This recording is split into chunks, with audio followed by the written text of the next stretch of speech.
জ্বরটা সদ্য সদ্য নেমেছে কিঞ্জার শরীর থেকে। এমতো অবস্থায় তার কিছুই ভালো লাগছে না। সারাটা দিন বিছানায় শুয়ে থেকে বিরক্ত লাগছে। রাতের 11টা বাজে, তবুও তার চোখে ঘুম নেই। ঘুম না থাকারই কথা।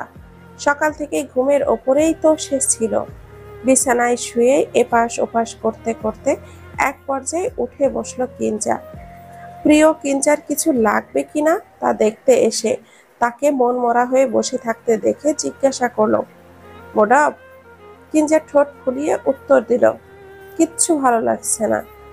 সে কথা শুনে প্রিয় বলল, তাহলে চলো গল্প করি। কথাটা বোধহয় কিঞ্জার মনে ধরলো। সে চট জলদি বিছানা থেকে নেমে প্রিয়কে বলল, চলো ছাদে গিয়ে বসি। প্রিয় কিছু একটা ভাবলো বোধহয়, তারপর বলল, 2 কাপ চা হলে মন্দ হয় না, কি বলো? আমি এক্ষুনি বানিয়ে নিয়ে আসছি নিচ থেকে, তুমি গিয়ে বসো যাও। ঠিক আছে।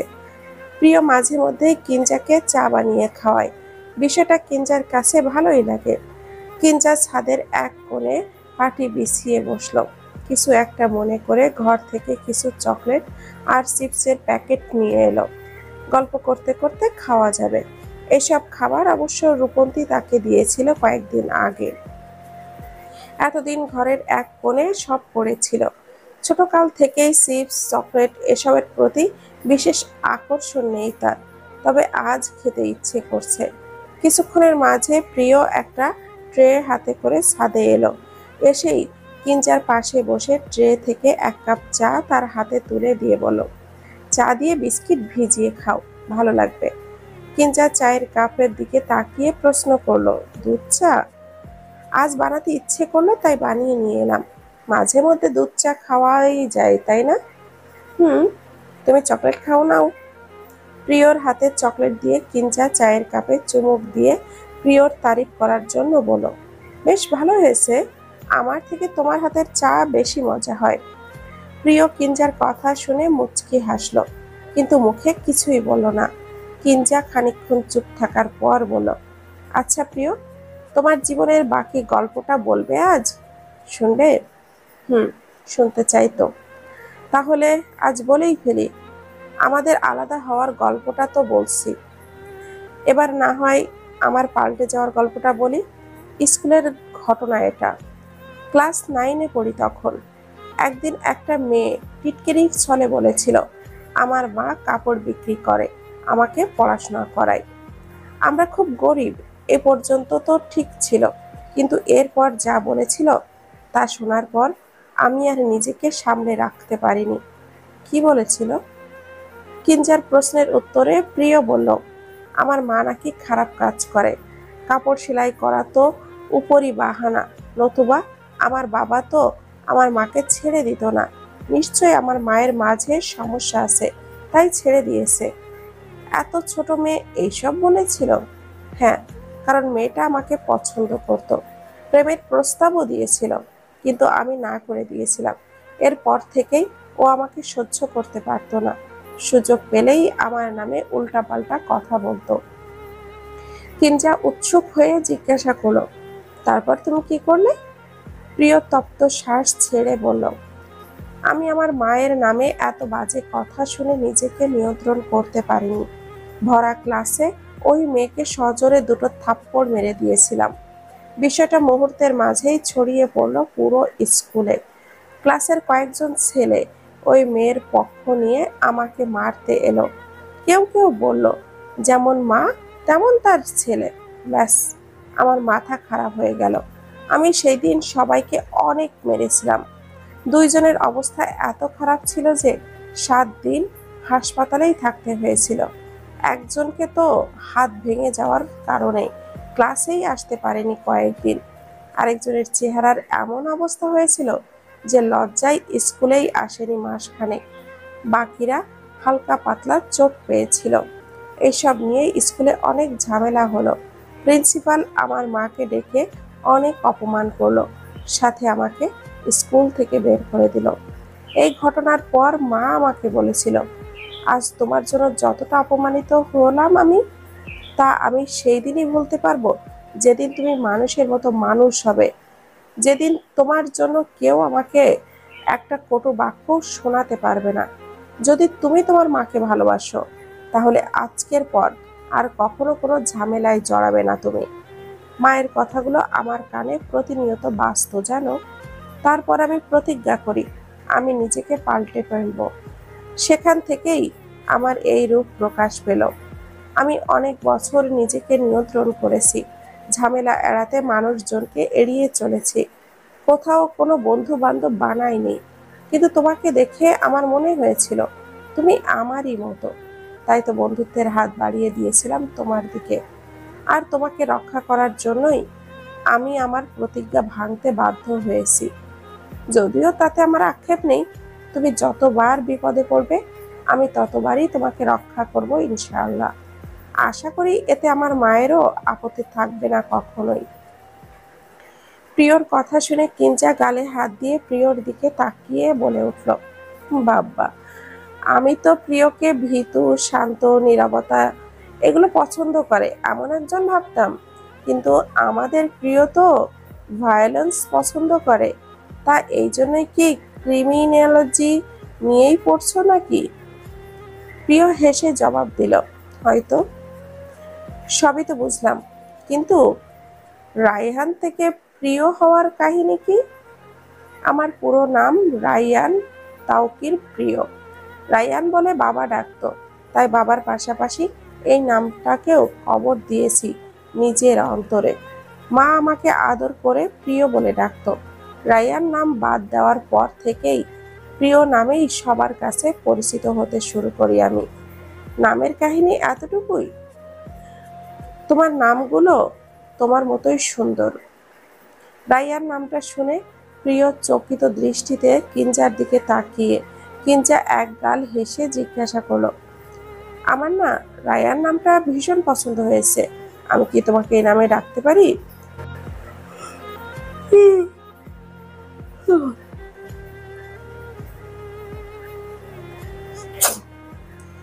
প্রিয় মানুষটা যখন এত আদরে কোনো আবদার করলো প্রিয় মানুষটা যখন এত আদরে কণ্ঠে কোনো আবদার করে, তখন সেই আবদার অগ্রাহ্য করার ক্ষমতা হয়তো কারোরই নেই। ফলস্বরূপ প্রিয় কিঞ্জার এই আবদারটা মেনে নিতে বাধ্য হয়। তাই তো সে বলল, অন্য কেউ হলে সরাসরি নিষেধ করে দিতাম, কিন্তু তুমি বলে নিষেধ করতে পারলাম না। তবে এই নামে সবার সামনে আমায় ডেকো না, গোপনে ডেকো, কেমন? কিঞ্জা ভুরুদয় কুঁচকে জিজ্ঞাসা করলো, গোপনে? হ্যাঁ, মানে যখন আমরা দুজন একা কথা বলবো তখন ডেকো। ঠিক আছে স্যার, তাই হবে। আচ্ছা, আমার পুরো নাম তো জানলে, তোমার পুরো নাম কি? আমি কিন্তু এখনো সেটা জানি না। কিঞ্জা চিপসের প্যাকেট থেকে চিপস নিয়ে সেটা মুখে চালান করে দিয়ে বলল, জাইফা জাহিন কিঞ্জা। বাহ, তিনটা সুন্দর নাম নিজের দখলে নিয়ে রেখেছো দেখছি। জাইফা জাহিন নামে তেমন কেউ ডাকে না, সবাই কিঞ্জা বলেই ডাকে। নাম কিঞ্জা নামটা কিন্তু একটু বেশি সুন্দর, আমার তো বড্ড ভালো লেগেছে নামটা। কিঞ্জা খেয়াল করে প্রিয় একবার কথাটা বলেছে তো একবার নিজের হাত ঘড়ির দিকে তাকাচ্ছে। তাকে এমন করতে দেখে কিঞ্জা জিজ্ঞাসা করে বসলো, তুমি বারবার হাত ঘড়ির দিকে তাকিয়ে কি দেখছো বলো তো? আর রাতের বেলা ঘড়ি পরেছো কেন? প্রিয় পুনরায় একবার তাকিয়ে ঘড়ির দিকে, তারপর বলল, সময় হলেই জানতে পারবে। কিঞ্জা আর কিছুই বলল না। হঠাৎ করেই যেন তার চোখে ঘুম নেমে এসেছে। কিঞ্জা কোনো রকমে চোখ খুলে রেখে প্রিয়র সাথে কথা বলছে, কিন্তু এইভাবে বেশিক্ষণ থাকতে পারল না সে। মিনিট কয়েকের মাঝেই কিঞ্জা বসে বসেই ঘুমিয়ে পড়ল। প্রিয় খুশি মনে যখন কিঞ্জাকে কিছু বলতে যাবে, তখনই কিঞ্জা প্রিয়র কাঁধে মাথা রাখল। যদিও সেই ইচ্ছে করে কাজটা করেনি, ঘুমের মাঝেই প্রিয়র কাঁধে মাথা রেখেছে সে। কিঞ্জাকে ঘুমিয়ে যেতে দেখে প্রিয় খানিকটা হতাশ গলায় বলে উঠল, যার জন্য এত অপেক্ষা সেটাই আর হলো না ম্যাডাম, ঘুমিয়ে পড়লো অসময়ে। কথাটা বলে প্রিয় কিঞ্জাকে ডাকলো বেশ কয়েকবার, কিন্তু মেয়েটা কোনো সাড়া দিল না। প্রিয় হাত দিয়ে দুই একবার ঝাঁকিয়ে তাকে তুলতে পারল না। মেয়েটা তো ঘুম থেকে উঠছেই না, এখন ওকে ঘরে নিয়ে যাব কি করে? কিছুক্ষণ ভাববার পর উপায়ান্তর না দেখে প্রিয় ইতস্থ বোধ করতে করতে কিঞ্জাকে কোলে তুলে নিল। মুহূর্তের মাঝেই যেন প্রিয়র হার্টবিট বেড়ে গেল। প্রিয় সেটা লক্ষ্য করে মুচকি হাসল, কারণ এর কারণটা তার জানা। এক পা দু পা করে এগিয়ে গেল প্রিয়। ঘরে গিয়ে কিঞ্জাকে বিছানায় শুইয়ে দিয়ে ঘুমন্ত কিঞ্জার নিষ্পাপ মুখখানা দেখে প্রিয় তার কানের কাছে ঠোঁট জোড়া নিয়ে ফিসফিসিয়ে আওয়াজে বলল, শুভ জন্মদিন ঘুমকন্যা। তুমি তো এখন আমার কথা শুনতে পাবেই না, তাই আজ মনের কথাটা বলেই দিই। হ্যাঁ, তুমি না জানলেও চলবে আপাতত। এখন শুধু তোমার ঘরটা সাক্ষী থাকো আমার ভালোবাসার। ভালোবাসি ঘুমকন্যা। প্রিয় তার ঘুমকন্যাকে ভীষণ ভালোবাসে। একদিন এই কথাটা আমি চিৎকার করে বলবো তোমায়। শুধু নিজেকে আরে একটু গুছিয়ে নেই, তারপরে না হয় তোমাকে আমার করে নেওয়ার জন্য হাতটা বাড়িয়ে দেব তোমার দিকে। তুমি কিন্তু আমায় গ্রহণ করো কেমন, কারণ তোমাকে ছাড়া আমি দিশাহীন। ভীষণ ভালোবাসি যে তোমায়। কথাগুলো বলে কিঞ্জার কাছ থেকে সরে এলো প্রিয়। কিঞ্জা নিশ্চিন্ত মনে ঘুমাচ্ছে। প্রিয় আলতো হাতে কিঞ্জার গাল ছুঁয়ে দিল একবার। তার স্পর্শে খানিকটা কেঁপে উঠল সে। হয়তো ঘুমের মাঝেও প্রিয়র স্পর্শ অনুভব করতে পারছে কিঞ্জা। তা দেখে প্রিয় চোখটা বন্ধ করে নীরবে হাসলো খানিকক্ষণ।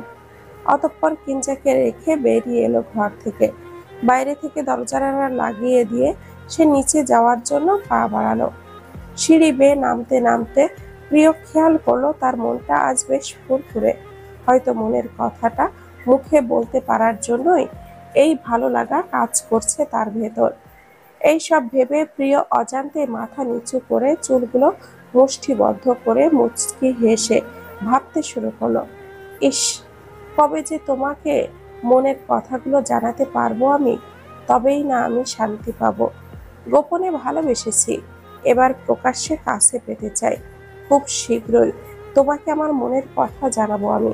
কিঞ্জা, তোমাকে নিজের বউ করে নিজের কাছে না পাওয়া অবধি আমার শান্তি নেই। পরস্পরের মুখোমুখি বসে আছে মেহেক আর মুনতাসির। মুনতাসিরকে দেখেই বোঝা যাচ্ছে সে ভীষণ অস্থির হয়ে আছে। অন্যদিকে মেহেক শান্ত মেয়ের মতো বসে আছে। তাকে এমন শান্ত হয়ে বসে থাকতে দেখে মুনতাসির জিজ্ঞাসা করেই ফেলল, ট্রেনে হিসড়ে আমাকে নিয়ে এসে এখন রোবটের মতো বসে আছো কেন? মেহেক খানিকটা নড়ে চড়ে বসলো এবার। এরপর বলল, আমি অন্তঃসত্ত্বা। কথাটা বোধগম্য হতেই উঠে দাঁড়ালো মুনতাসির। তার চোখে মুখে ফুটে উঠেছে অবাক হওয়ার ছাপ। মেহেক তার এমন অবস্থা দেখে শান্ত কণ্ঠে বলল, অবাক হচ্ছ কেন? আমি তোমার সন্তানের মা হতে চলেছি, তুমি খুশি হওনি? মুনতাসির কিটমিট করে বলে উঠল, আমি তোমাকে ডিভোর্স দেওয়ার চিন্তা ভাবনা করছি, আর তুমি আমাকে জিজ্ঞাসা করছো আমি খুশি হয়েছি কিনা? মেহেকের চোখের কোণে নিমিষেই অশ্রুকণা ভিড় করলো। সেই দিকে তেমন পাত্তা না দিয়েই সে মুনতাসিরের দিকে তাকিয়ে কৃত্রিম হেসে জবাব দিল, আমার কাছ থেকে তো তোমার মুক্তি মিলবে না মুনতাসির। আমি তোমাকে ছেড়ে কখনোই যাব না। তোমার ভালোবাসা মিথ্যা হতে পারে, কিন্তু আমার ভালোবাসা মিথ্যা নয়। আর এখন তো আমি তোমার সন্তানের মা হতে চলেছি। এমতো অবস্থায় এমনিতেও তুমি আমাকে ডিভোর্স দিতে পারবে না। মুনতাসির মেহেকের দিকে তাকালো একবার, তারপর একরাশ বিরক্তি নিয়ে বাইরে চলে গেল। মেহেক সেই দিকে গুরুত্ব দিল না। নিজের পেটে হাত রেখে কোমল স্বরে বলল, তোর আগমনী বার্তা তোর বাবাকে খুশি করতে না পারলেও আমি কিন্তু ভীষণ খুশি হয়েছি। তুই আমার সুখ পাখি। নিজের জন্য যা না হোক, তোর জন্য হলেও আমি মাটি কামড়ে পড়ে থাকবো এখানে। আমি স্বামীর ভালোবাসা নাই বা পেলাম, কিন্তু তোকে তোর বাবার ভালোবাসা থেকে কিছুতেই বঞ্চিত হতে দেব না আমি। কথাগুলো বলতে বলতেই মেহেকের চোখের কার্নিশ বেয়ে দুই ফোঁটা অশ্রু গড়িয়ে পড়ল। সেই অশ্রু কণা মুছল না সে, সেভাবেই বসে রইল আরো কিছুক্ষণ। 13/8/2025 সকাল। ঘুম ভাঙতেই কিঞ্জা চোখ চলে যায় পড়ার টেবিলের দিকে। তাজা কয়েকটা গোলাপ ফুল আর একটা চিঠি রেখে সেখানে। কিঞ্জা সেটা দেখে কৌতূহলী হয়ে বিছানা ছেড়ে এগিয়ে যায় টেবিলের কাছে। অতঃপর ফুলগুলো হাতে নিয়ে গুনে দেখে মোট 21টা লাল গোলাপ আছে। গোলাপ গুচ্ছ রেখে এবার চিঠিটা হাতে নেয় কিঞ্জা। চিঠির ভাঁজ খুলতেই সর্বপ্রথম তার চোখে পড়ে ঘুম কন্যা শব্দটা। চিঠিতে লেখা, আদুরে ঘুম কন্যা, শুভ জন্মদিন, 21-এ পা দিলে এবার।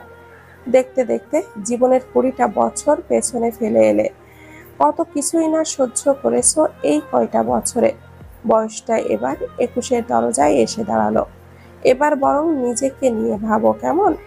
আচ্ছা, তুমি নিজেকে নিয়ে ভাবতে চাও চাও না কেন বলো? সারাক্ষণ দৌড়াদৌড়ি ওপরেই থাকো, নিজের তো একটু যত্ন নিতে হয় নাকি? আচ্ছা, জ্ঞান পরে দিব, আগে বলি, তোমাকে ঘুমন্ত অবস্থায় ভীষণ সুন্দর লাগে জানো। অবশ্য সেটা তোমার জানার কথাও না, ঘুমিয়ে ঘুমিয়ে তো আর নিজেকে দেখা যায় না, কিন্তু আমি দেখেছি। একদম মুগ্ধ চোখে তাকিয়েছিলাম অনেকক্ষণ। ভাবছো এসব চিঠিতে কেন লিখলাম?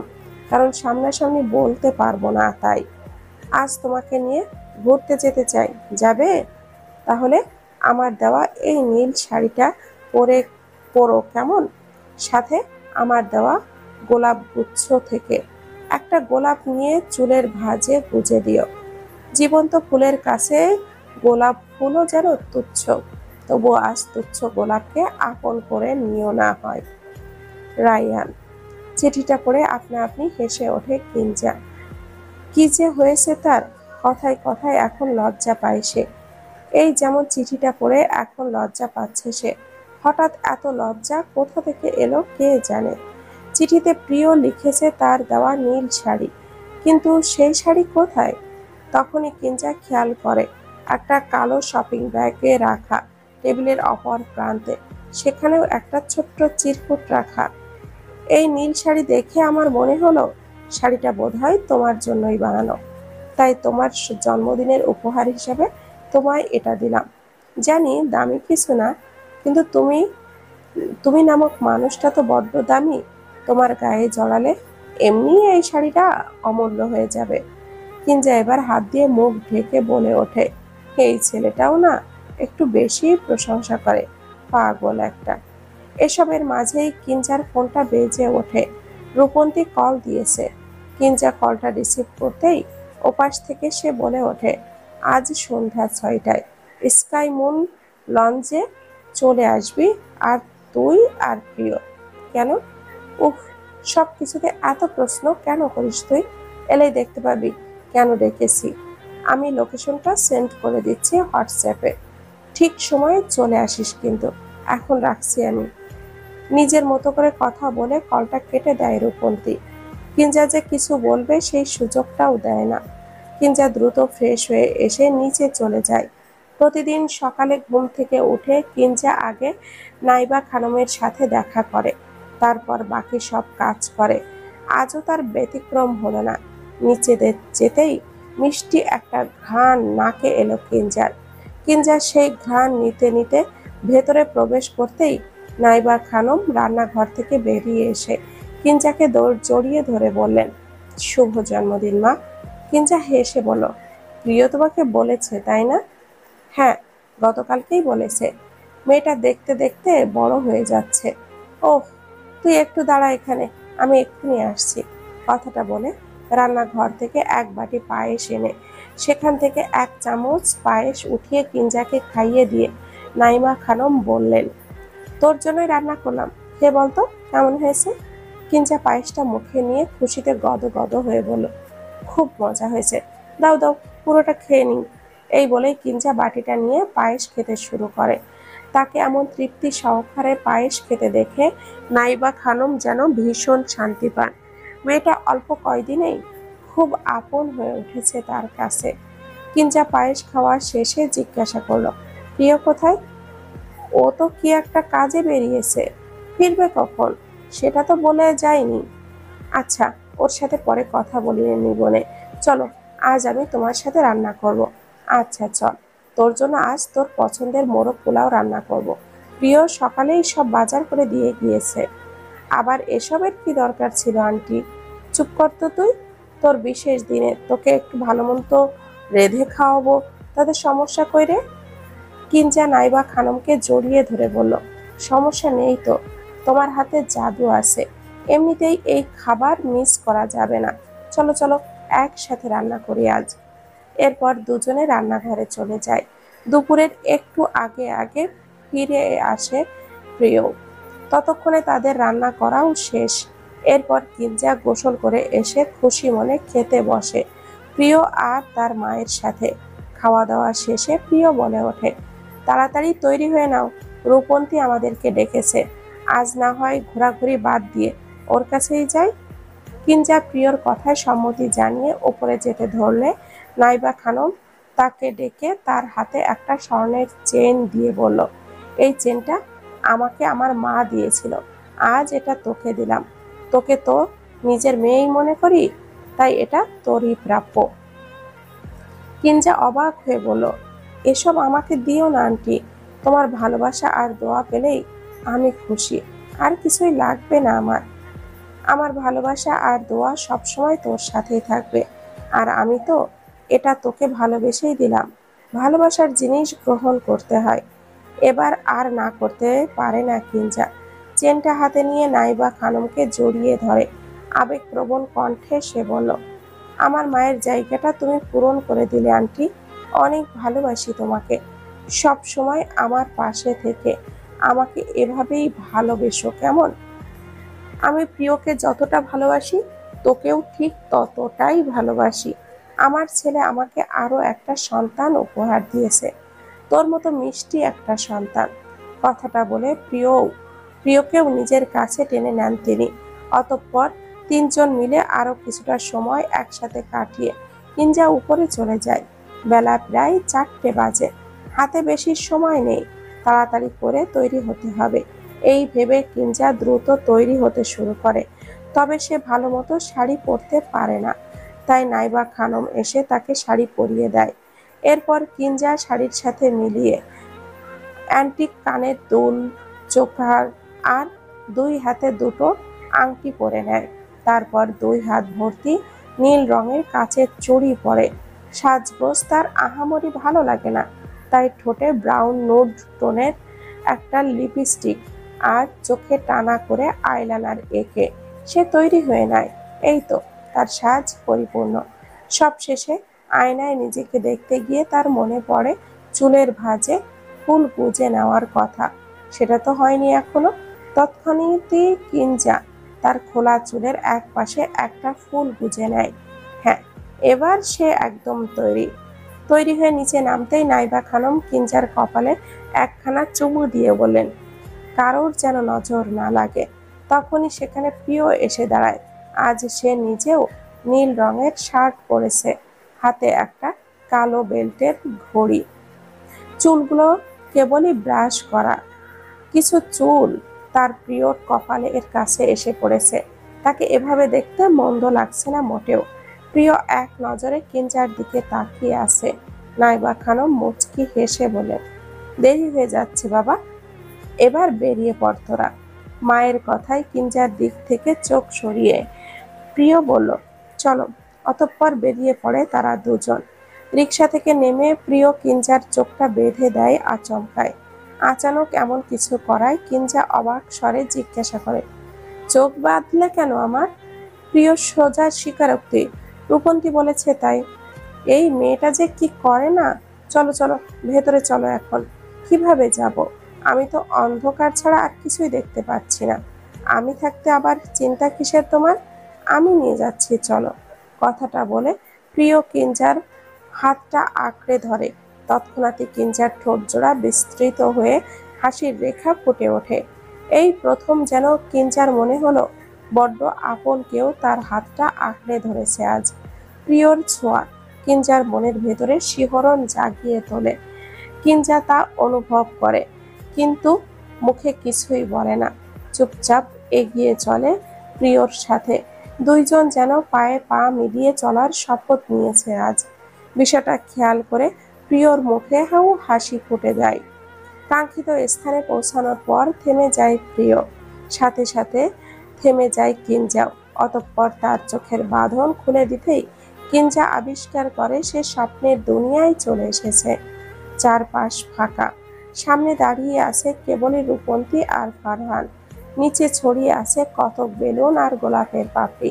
পুরো জায়গাটা নিয়ন আলোয় আলোকিত হয়ে আছে। পাশেই সফট মিউজিক বাজছে। কিঞ্জা যেখানটায় দাঁড়িয়ে আছে ঠিক তার অপর প্রান্তে একটা টেবিল, খুব সুন্দর করে সাজানো। সেখানে একটা কেকও রাখা আছে। কেমন যেন অথেন্টিক সব পরিবেশ। এমন একটা মুহূর্ত কিঞ্জা বহু কাল ধরে কল্পনা করে এসেছে, তবে সে ভাবেনি এভাবে কখনো তার কল্পনা বাস্তবে রূপ নেবে। কিঞ্জাকে চুপচাপ চারপাশ পর্যবেক্ষণ করতে দেখে রূপন্তী তার হাতের থাকা কিছু একটা প্রেস করে তার সাথে সাথে এক গুচ্ছ শুভ্র গোলাপের পাপড়ি ঝরে পড়ে কিঞ্জার ওপর। প্রিয় মুহূর্তেই মাঝেই দৃশ্যটা ক্যামেরা বন্দি করে নেয়। কিঞ্জা অবাক হওয়ার মুহূর্তও যেন কাটছেই না। তার এমন চাহনি দেখে রূপন্তী ছুটে এসে তাকে জড়িয়ে ধরে বলে, শুভ জন্মদিন দোস্ত। এবার যেন ঘোর কাটলো কিঞ্জার। সে কণ্ঠে একরাশ আবেগ ঢেলে বলল, এসব কি করেছিস তুই? আমি একা কিছুই করিনি। প্রিয় আর ফারহান আমাকে অনেক সাহায্য করেছে। বলা ভালো, আমি শুধু তোর পছন্দের কথা প্রিয়কে জানিয়েছি, বাকি সব ও নিজেই করেছে। আমি আর ফারহান তো শুধু ওকে সাহায্য করেছি মাত্র। এবার কিঞ্জা তার দৃষ্টি নিক্ষেপ করলো প্রিয়র দিকে। প্রিয় তা দেখে হেসে মাথা নিচু করে এক হাত বুকে রেখে অন্য হাত কিঞ্জার দিকে রেখে বলল, সবকিছু আপনার জন্যই ম্যাডাম। কিঞ্জাকে চুপচাপ দাঁড়িয়ে থাকতে দেখে রূপন্তী খেয়াল করে সে কাঁদছে। এটা দেখে খানিকটা চিল্লিয়ে সে বলে উঠল, এই এই এই তুই কাঁদছিস কেন? তোর সাজ নষ্ট হয়ে যাবে তো। কথাটা শুনে প্রিয় বিচলিত হয়ে জিজ্ঞাসা করলো, তোমার কি এসব পছন্দ হয়নি? কিঞ্জা ঠোঁট কামড়ে কান্না আটকানোর বৃথা চেষ্টা করে বলল, চোখের সামনে কল্পনাকে বাস্তব হতে দেখে আমি আসলেই বাকরুদ্ধ হয়ে গিয়েছি। আমার এখন কি বলা উচিত, কি করা উচিত আমি কিচ্ছু বুঝতে পারছি না। ফারহান কিঞ্জার কাছে এসে হাসি মুখে বলল, তুই এর থেকেও আরো অনেক বেশি কিছু ডিজার্ভ করিস কিঞ্জা। তোর মতো মেয়ের জন্য এটুকু করতে পারা আমাদের কাছে বিরাট সাফল্য অর্জন করার মতো একটা ব্যাপার। ধুর, কি যে বলিস না তুই। ফারহান একদম ঠিক কথাই বলেছে। তুমি পৃথিবীর সমস্ত সুখ ডিজার্ভ করো। দেখিস একদিন তুই অনেক সুখী হবি। রূপন্তীর কথায় এবার কিঞ্জা লজ্জা পেল ভীষণ। সে মুখে কিছু না বললেও তার চেহারা দেখে বিষয়টা আন্দাজ করা গেল। তাকে এমন লজ্জা পেতে দেখে প্রিয় বলে উঠল, এই যে লাজুকলতা, এত লজ্জা পাওয়ার কি আছে শুনি? তোমাদের কর্মকাণ্ডে লজ্জা পাওয়ার ছাড়া আর কি করতে পারি আমি? কেক কাটতে পারো। অনেকক্ষণ যাবৎ কেকটা তোমার অপেক্ষায় আছে। চলো চলো, কেক কাটবে চলো। কথাটা বলে প্রিয় কিঞ্জাকে নিয়ে এগিয়ে যায় টেবিলটার দিকে। টেবিলের উপরে লাভ শেপের কিছু রঙিন কাগজ কাটা। তার মাঝখানেই পাউডার ব্লু এবং হোয়াইটের রঙের মিশ্রণে তৈরি করা মাঝারি আকারের একটা কেক রাখা। কেকের পাশে সিলভার রঙের একটা মোমবাতি, সাথে কিছু ফুলও রাখা আছে। মোট কথা টেবিলটা সুন্দর করে সাজিয়ে রেখেছে রূপন্তী। এত সব আয়োজন দেখে কিঞ্জার হঠাৎ করেই মনে হলো সে বোধহয় কোনো স্বপ্ন দেখছে। চোখ মেলে তাকালেই স্বপ্নটা ভেঙে যাবে। আর এতক্ষণ চুপচাপ দাঁড়িয়ে থাকবি তুই? কেকটা কাটবি না নাকি? কথাটা বলে রূপন্তী মোমবাতি জ্বালিয়ে দেয়। কিঞ্জা হাতে কেকটা কাটার ছুরি নিয়ে বলল, আমি একা কেক কাটবো না, তোরাও আয়। এরপর সবাই মিলে কিঞ্জার হাতের ওপরে হাত রাখলো। কিঞ্জা হাসি মুখে কেক কাটতে যাবে তখনই ফারহান বলে উঠল, এক মিনিট দাঁড়া, ছবি তুলতে হবে তো। আমি একজনকে ডেকে আনি ভেতর থেকে। অতঃপর ফারহান একজনকে নয় বরং দুজন ওয়েটারকে ডেকে আনলো। তারপর তাদের হাত ধরে দিল দুটো ফোন।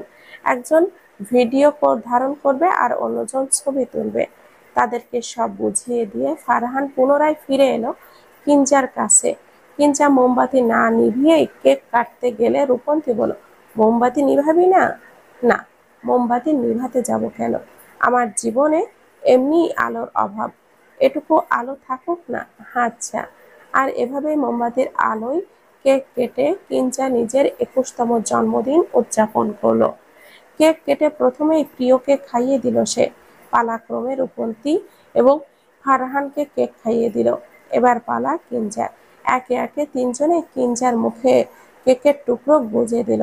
কিঞ্জা কেক মুখে নিয়ে প্রিয়কে জিজ্ঞাসা করলো, বাটার স্কচ ফ্লেভার? আমার যে এই ফ্লেভার কেক পছন্দ, তা নিশ্চয়ই রূপন্তী তোমাকে বলেছে, তাই না? আমি ছাড়া আর কে বলবে শুনি? সেটাই। এসব তো আপনি ছাড়া আর কারোর জানার কথা না আপু। এই এই একদম আমাকে আপু বলবি না। আমি তোর চেয়ে 2 মাসের ছোট। সেই হিসেবে আমারই উচিত তোকে আপু বলে ডাকা। দুই বান্ধবীর এমন খুনসুটি দেখে ফারহান বলে উঠল, তোমাদের বকবক শেষ হলে এবার আমরা খাওয়া দাওয়া মনোযোগ দেই। ও হ্যাঁ, ওয়েটার ভাইদের তো কেক খাওয়ানো হলো না। দাঁড়া, আগে তাদেরকে কেক কেটে দেই। কথাটা বলে কিঞ্জা দুটো কোকের স্লাইস কেটে নিয়ে দুজনের দিকে এগিয়ে গিয়ে বলল, ভাইয়া, এত সুন্দর করে আমাদের মুহূর্তগুলোকে ক্যামেরা বন্দি করার জন্য আপনাদের ধন্যবাদ। এখন কেকটা খান, নিন। ওয়েটার দুজন কেক নিয়ে হাসি মুখে বলল, শুভ জন্মদিন আপু। ভাইয়া কিন্তু আপনাকে খুব ভালোবাসে, নয়তো এত সুন্দর করে আয়োজন করতো না। আপনি কিন্তু লাকি। এই কথাটা শুনে খানিকটা অস্বস্তিতে পড়ে গেল কিঞ্জা। সে কি বলবে বুঝতে না পেরে হাসার চেষ্টা করে বলল, ধন্যবাদ। একটু পর তারা দুজনেই চলে গেল। মিনিট 10-এর মাঝে খাবারও চলে এলো। খাওয়া দাওয়া শেষে রূপন্তী কিছু একটা ভেবে বলল, এই প্রিয়, তুমি না গান গাইতে পারো? একটা গান গাও না। এখন? তো আর কখন? আজ থাক, পরে একদিন গিয়ে শোনাবো নে। কিঞ্জা প্রিয়র দিকে তাকিয়ে বলল, আর গাইতে? আজ গাইতে সমস্যা কোথায়? গাও না একটা গান প্লিজ। কিন্তু গিটার? রূপন্তী আমাকে গিটারটা আনতে বলেছিল, আমি নিয়ে এসেছি, ওই দিকটায় আছে। দাঁড়াও, নিয়ে আসি। কথাটা বলে ফারহান একটা গিটার নিয়ে এসে প্রিয়র হাতে ধরিয়ে দিয়ে বলল, এবার তো গাইতে সমস্যা নেই, তাই না? প্রিয় মাথা নাড়িয়ে না বলে অনেক ভেবে গাইতে শুরু করলো, শুধু তোমাকেই ভালোবেসে, শুকনো নদীতে ডিঙি ভাসিয়ে মোহনার কাছে এসে, শুধু তোমাকেই ভালোবেসে, দুমুঠো আদর ভিক্ষা চেয়েছি এই দরিদ্র দেশে এসে, শুধু তোমাকেই ভালোবেসে। এই পাঁজরে ভরা ভালোবাসা 2 হাত ভরে নাও, এই আধো আলো আধো ছায়া 2 চোখে ভরে নাও। এই আমার কিছুই নাই বা দিলে, নিজের করে নাও, শুধু তোমাকে ভালোবেসে, শুকনো নদীতে ডিঙ্গি ভাসিয়েছি মোহনার কাছে এসে, শুধু তোমাকেই ভালোবেসে, দুমুঠো আদর ভিক্ষে চেয়েছি এই দরিদ্র দেশে এসে, শুধু তোমাকেই ভালোবেসে, শুধু তোমাকেই ভালোবেসে, শুধু তোমাকেই ভালোবেসে।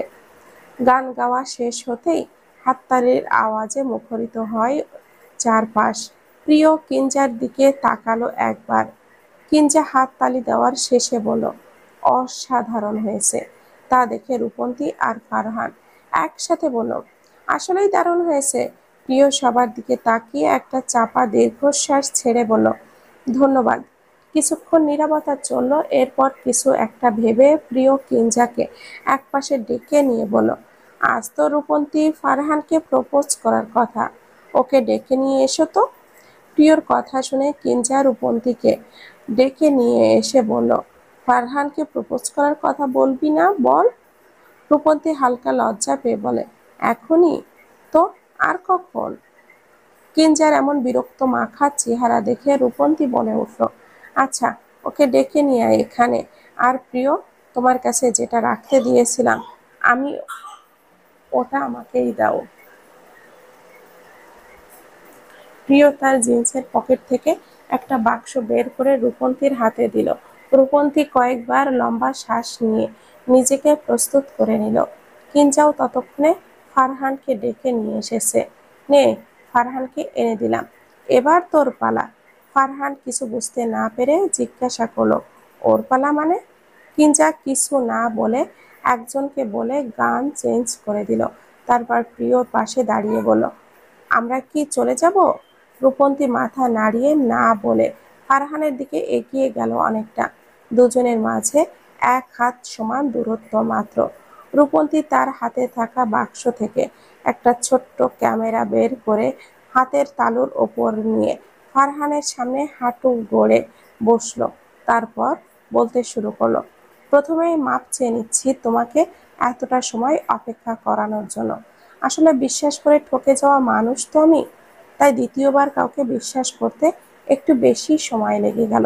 ধন্যবাদ আমার জীবনে আসার জন্য। ধন্যবাদ আমার বেরঙিন জীবনটাকে রঙিন করে তোলার জন্য। ধন্যবাদ আমার ভাঙা বিশ্বাসকে পুনরায় জোড়া লাগানোর জন্য। সর্বোপরি ধন্যবাদ আমার জীবনে আসার জন্য, আমাকে ভালোবাসার জন্য। তুমি সেই যে আমাকে আমার মতো করে বোঝার চেষ্টা করে, আমাকে আগলে রাখে, আমার ভালো মন্দের খেয়াল রাখে, আমার পছন্দ অপছন্দের বিষয়ে সে সর্বদাই নজর রাখে। তোমার মতো জীবন সঙ্গী পাওয়া যে কোনো মেয়ের জন্যই স্বপ্নের মতো। এমন একজনকে পেয়ে হারানোর মতো বোকামি আমি আর করতে চাই না। কথাগুলো বলে লম্বা একটা শ্বাস নিয়ে রূপন্তী পুনরায় বলে ওঠে, will you marry me my love? Farhan চকিত নয়নে তাকিয়ে আছে রূপন্তীর দিকে। তার মুখ দিয়ে কোনো আওয়াজ বের হচ্ছে না। তাকে এমন রোবটের ন্যায় দাঁড়িয়ে থাকতে দেখে একটা শুকনো ঢোক গেলে রূপন্তী। তারপর বলল, আমি জানি তুমি ছবি তুলতে ভালোবাসো, তাই তো তোমার পছন্দের ক্যামেরা দিয়েই তোমাকে প্রপোজ করেছি আজ। তুমি কি আমাকে গ্রহণ করবে ফারহান? গ্রহণ করবে আমার ভালোবাসা? রূপন্তী প্রশ্নের উত্তরে ফারহান নিজেও হাঁটু গেড়ে বসে পড়ল তার সামনে। তার 2 চোখ পানিতে টইটম্বুর। কাঁপা কাঁপা হাতে ফারহান রূপন্তীর হাতে থাকা ক্যামেরাটা নিয়ে কাঁপা কাঁপা স্বরে বলল, আজকের এই মুহূর্তটা যে কখনো আমার জীবনে আসবে এটা কল্পনাও করিনি আমি। আমার জীবনের সবচেয়ে শ্রেষ্ঠ মুহূর্ত এটা। এটা সেই মুহূর্ত যখন আমার ভালোবাসার মানুষটা নিজেই আমাকে তার নিজের করে নিতে চাইছে। এক জীবনে এর থেকে বড় পাওয়া আর কি বা হতে পারে? রূপন্তীর চোখেও পানি জমেছে বেশ। সে মুখে আর কিছু না বলে শক্ত করে জড়িয়ে ধরল ফারহানকে। 2 হাতে তাকে আঁকড়ে ধরে কানের কাছে মুখ নিয়ে ফিসফিসিয়ে বলল, ভালোবাসি। ফারহান রূপন্তীর পিঠে হাত রেখে চোখ জোড়া বন্ধ করে নিল। অমনি তার চোখ বেয়ে 2 ফোঁটা তরল পদার্থ গড়িয়ে পড়ল। রূপন্তী তা বুঝতে পেরে আরো গম্ভীর আলিঙ্গন শুরু করলো ফারহানকে। খানিকটা সময় এভাবেই অতিবাহিত হওয়ার পর ফারহান নিজেই সামনে নিয়ে বলল, আমিও ভালোবাসি আমার ভালোবাসাকে, খুব খুব ভালোবাসি। দুজনের এমন আবেগঘন মুহূর্ত দেখে কিঞ্জা আর প্রিয়র মুখেও হাসি ফুটে উঠল। অবশেষে এক হলো দুজন ভালোবাসার মানুষ। যদিও কিঞ্জার দৃষ্টি সামনের দিকে, কিন্তু প্রিয়র দৃষ্টি কিঞ্জার দিকে। ভালোবাসার মানুষটার দিকে তাকিয়ে সে ভাবছে, এমন একটা দিন আমাদেরও আসবে।